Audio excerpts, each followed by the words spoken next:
Hi friends, ನೋಡಿ ಇದು ಬಂದ್ಬಿಟ್ಟು ಡಾಬಾ ಸ್ಟೈಲಲ್ಲಿ ಮಾಡೋಂಥ ಒಂದು ಚಿಕನ್ ಹರಿಯಾಲಿ ಅಂತ. ನಾನು ಇದು ಮನೆಯಲ್ಲೇ ಸಿಂಪಲಾಗಿ ಮಾಡಿದ್ದೀನಿ. ಮತ್ತು ಇದು ಒಂದೊಮ್ಮೆ ನೀವು ಮಾಡಿ ನೋಡಿ ರುಚಿ ಹೇಗಿದೆ ಅಂತ ನನಗೆ ದಯವಿಟ್ಟು ಸಬ್ಸ್ಕ್ರೈಬ್ ಮಾಡಿ, ಲೈಕ್ ಮಾಡಿ, ಶೇರ್ ಮಾಡಿ friends. Thank you. Hi friends, happy morning. ಎಲ್ರಿಗೂ ಹ್ಯಾಪಿ ಮಾರ್ನಿಂಗ್. ನೋಡಿ, ನಾನಿವತ್ತು ಒಂದು ಡಿಫ್ರೆಂಟಾಗಿ ಒಂದು ಚಿಕನ್ ಗ್ರೇವಿನ ಮಾಡ್ತಾಯಿದ್ದೀನಿ. ಇದು ಬಂದು ಭಾರಿ ಚೆನ್ನಾಗಿರುತ್ತೆ. ಇದಕ್ಕೆ ನಾನು ಒಂದು 7-8 ಮೆಣಸಿನ್ಕಾಯಿ ತೆಗೆದಿಟ್ಟಿದ್ದೀನಿ. ಒಂದು ಕಂತೆಯಷ್ಟು ನಾನು ಕೊತ್ತಂಬರಿ ಸೊಪ್ಪು ಮತ್ತು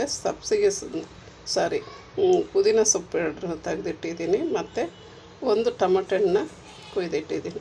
ಇದು ಎಲ್ಲವನ್ನು ನಾವು ಒಂದು ಮಿಕ್ಸಿ ಜಾರ್ಗೆ ಹಾಕಿ ಚೆನ್ನಾಗಿ ನುಣ್ಣಿಗೆ ಹರ್ಕೊಂಡು ಬಂದ್ಬಿಡೋಣ ಫ್ರೆಂಡ್ಸ್. ನಾನು ಇವಾಗ ಒಂದು ಪ್ಯಾನ್ ಮಡಗಿದ್ದೀನಿ. ಅದರಲ್ಲಿ ಸ್ವಲ್ಪ ಸೋಂಪು ಕಾಳು ಹಾಕಿದ್ದೀನಿ. ಜೊತೆಗೆ ಸ್ವಲ್ಪ ಈರುಳ್ಳಿ ಹಾಕ್ಬಿಡ್ತೀನಿ. ಚೆನ್ನಾಗಿ ದೊಡ್ಡ ಈರುಳ್ಳಿನ ಕಟ್ ಮಾಡಿ ಮಡಗಿದೆ. ಅದು ಒಂದು 2 ಈರುಳ್ಳಿನ ಹಾಕ್ತಾಯಿದ್ದೀನಿ. ನೋಡಿ ಫ್ರೆಂಡ್ಸ್, ನಾನು ಇವಾಗ ಈರುಳ್ಳಿ ಹಾಕ್ಬಿಟ್ಟೆ ಆ ಎಣ್ಣೆಗೆ. ಇವಾಗ ಇದನ್ನು ಸ್ವಲ್ಪ ಬ್ರೌನಾಗಿ ಆಗೋದು, ತುಂಬ ಬೇಡ, ಸ್ವಲ್ಪ ಕೆಂಪು ಬಣ್ಣ ಬರೋವರೆಗೂ ನಾವು ಇದನ್ನು ಹುರ್ಕೊಳ್ಳೋದು ಫ್ರೆಂಡ್ಸ್. ನಾನಿವಾಗ ಒಂದು ಅರ್ಧ kg ಚಿಕನ್ ತೆಗೆದಿಟ್ಟಿದ್ದೆ. ಅದು ಬೋನ್ಲೆಸ್ ಆಗಿತ್ತು. ಇದನ್ನು ಈ ಮಸಾಲೆ ಎಲ್ಲ ಹಾಕಿ ಸ್ವಲ್ಪ ಚೆನ್ನಾಗಿ ಮಿಕ್ಸ್ ಮಾಡಿಕೊಟ್ಬಿಟ್ಟು ಇದಕ್ಕೆ ಬೇಕಾದಷ್ಟು ರುಚಿಗೆ ತಕ್ಕಷ್ಟು ಉಪ್ಪು ಹಾಕ್ಕೊಳ್ಳೋದ.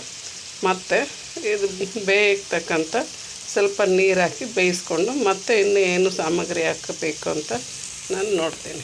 ನೋಡಿ ಫ್ರೆಂಡ್ಸ್, ಇವಾಗ ನಾವು ಆ ಎಣ್ಣೆ ಹಾಕಿದ್ದೀನಿ ಮತ್ತು ಸೋಂಪು ಕಾಳು ಹಾಕಿದ್ದೀನಿ. ಸ್ವಲ್ಪ ಈರುಳ್ಳಿ ಹಚ್ಚಿ 2 ಈರುಳ್ಳಿ ಹಾಕಿದೆ. ಮತ್ತು ನಾನು ಅಂತ ಕೊತ್ತಂಬರಿ ಸೊಪ್ಪು, ಸಬ್ಸಿಗೆ ಸೊಪ್ಪು, ಹಸಿಮೆಣ್ಸಿನ್ಕಾಯಿ ಮತ್ತು ಟೊಮೆಟೊ ಹಣ್ಣು ಅದು ಅರ್ದಿಟ್ಟಿದ್ನಲ್ಲ, ಅದನ್ನು ಹಾಕಿ ಇವಾಗ ಸ್ವಲ್ಪ ಆ ಎಣ್ಣೆ ಬಿಟ್ಟು ಬರೋವರೆಗೂ ನಾನು ಅದನ್ನು ಹುರ್ಕೊಳ್ತಾಯಿದ್ದೀನಿ.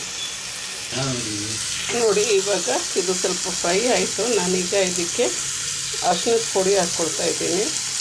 ಮತ್ತು ಸ್ವಲ್ಪ ಧನಿಯಾ ಪುಡಿ ಹಾಕ್ತಾಯಿದ್ದೀನಿ. ಇದೆಲ್ಲ ನಾವು ಬೆರಕೆ ಮಾಡಿ ಬಿಟ್ಬಿಡೋದು. ನೋಡಿ ಫ್ರೆಂಡ್ಸ್, ಇವಾಗ ನಮ್ಮ ಚಿಕನ್ ಬಂದ್ಬಿಟ್ಟು ಅದರ ನೀರು ಬಿಟ್ಟಿದೆ. ನಾನು ಸ್ವಲ್ಪ ಜಾರ್ ತೊಳೆದು ನೀರು ಹಾಕಿದೆ. ಈ ನೀರು ಫುಲ್ಲಾಗಿ ಸ್ವಲ್ಪ ಡ್ರೈ ಆಗಲಿ. ಇದ್ರ ಜೊತೆಗೆ ನಾನು ಸ್ವಲ್ಪ ಗರಂ ಮಸಾಲ ಆ್ಯಡ್ ಮಾಡ್ಕೊಳ್ತಾಯಿದ್ದೀನಿ. ಇದನ್ನು ಫುಲ್ಲು ನಾವು ಬೆರಕೆ ಮಾಡಿ ಬಿಟ್ಬಿಡೋದ. ಮತ್ತು ಇನ್ನೊಂದು ಏನು ಹಾಕಬೇಕು, ಇನ್ನೊಂದು ಸಾಮಾನು ಹಾಕಬೇಕಾಗಿದೆ. ಇದರ ನಂತರ ಸ್ವಲ್ಪ ಅದು ಡ್ರೈ ಆದ ತಕ್ಷಣ ಹಾಕೋದು ಫ್ರೆಂಡ್ಸ್. ಇದಕ್ಕೆ தேவையான ಉಪ್ಪು போட்டு நான் கொஞ்சம் அந்த மிக்சியை கழுவி தண்ணி ஊற்றி விட்டுருக்கேன்.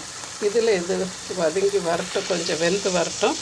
அடுத்து இன்னும் கொஞ்சம் திங்ஸ் ಆ್ಯಡ್ பண்ணிக்கலாம். ನೋಡಿ ಫ್ರೆಂಡ್ಸ್, ಇವಾಗ ನಾನು ಮೊಸರು ಹಾಕಿದ್ದೀನಿ. ಚೆನ್ನಾಗಿ ಗಟ್ಟಿಯಾಗಿದೆ. ಇದನ್ನು ಹಾಕಿ ಇವಾಗ ಮಿಕ್ಸ್ ಮಾಡಿಕೊಟ್ಬಿಡೋದ. ನೋಡಿ ಫ್ರೆಂಡ್ಸ್, ಇವಾಗ ನಮ್ಮದು ಚಿಕನ್ ಸೂಪರ್ವಾಗಿ ರೆಡಿ ಆಗೋಯಿತು. ಏನು ಹರಿಯಾಲಿ ಚಿಕನ್. ನಾನು ಆ್ಯಕ್ಚುಲಿ ತಮಿಳಲ್ಲೇ ಹಾಕ್ತಾಯಿದ್ದೆ.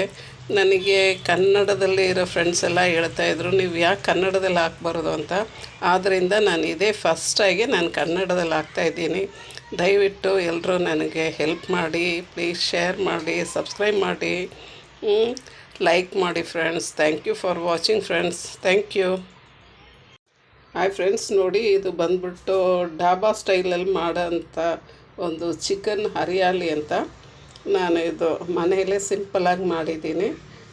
ಮತ್ತು ಇದು ಒಂದೊಮ್ಮೆ ನೀವು ಮಾಡಿ ನೋಡಿ ರುಚಿ ಹೇಗಿದೆ ಅಂತ ನನಗೆ ದಯವಿಟ್ಟು ಸಬ್ಸ್ಕ್ರೈಬ್ ಮಾಡಿ, ಲೈಕ್ ಮಾಡಿ, ಶೇರ್ ಮಾಡಿ ಫ್ರೆಂಡ್ಸ್. Thank you.